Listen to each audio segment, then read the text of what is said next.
Aos Estados Unidos, porque o Eliseu Caetano volta a conversar com a gente, trazendo um panorama do futuro da Igreja Católica pelo mundo. O que é que você tem de dados ou de informação em cima desse assunto, Eliseu?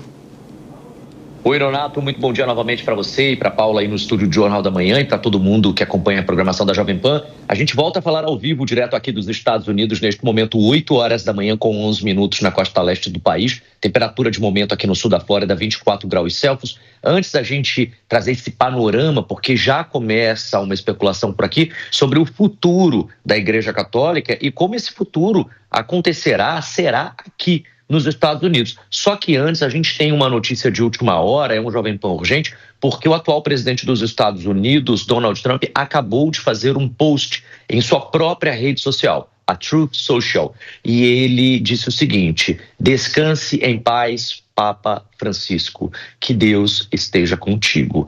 E a gente vai agora sim trazer esse panorama, porque a partir de agora começa essa especulação. Quem será o próximo Papa e, claro, o futuro da Igreja Católica nos Estados Unidos e no mundo. Segundo dados que eu obtive aqui com o Pew Research Center, cerca de 20% da população dos Estados Unidos se declara católica. Isso é o equivalente a mais de 60 milhões de pessoas. A maioria dos católicos americanos pertencem a comunidades de origem hispânica, imigrante ou afrodescendente, o que se alinha com as prioridades pastorais do Papa Francisco.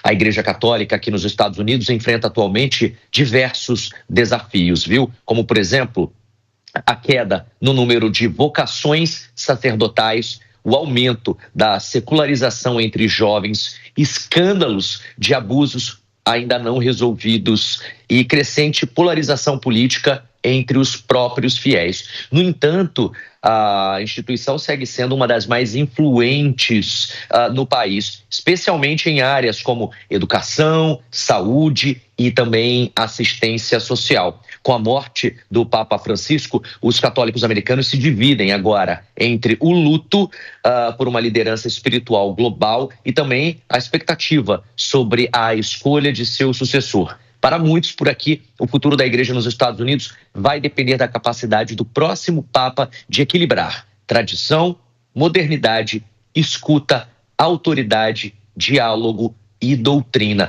O jornal The New York Times fez uma matéria agora na capa falando exatamente sobre esse panorama e também trazendo, obviamente, relembrando tensões internas e a influência de Papa Francisco aqui nos Estados Unidos, porque apesar do prestígio internacional, Francisco enfrentou forte oposição de setores conservadores da própria Igreja Católica aqui nos Estados Unidos, viu? Parte do episcopado americano sempre questionou as posturas mais progressistas de Francisco em temas como acolhimento a pessoas LGBTQIA+, comunhão de divorciados, abertura ao diálogo com outras religiões e também com fortes críticas ao que eles chamaram de neoliberalismo de Francisco. Nos últimos anos, bispos norte-americanos divergiram publicamente com o Papa, especialmente em temas como aborto e política de gênero. A decisão de Francisco de não priorizar esses temas em sua atuação, preferindo, portanto, abordagens mais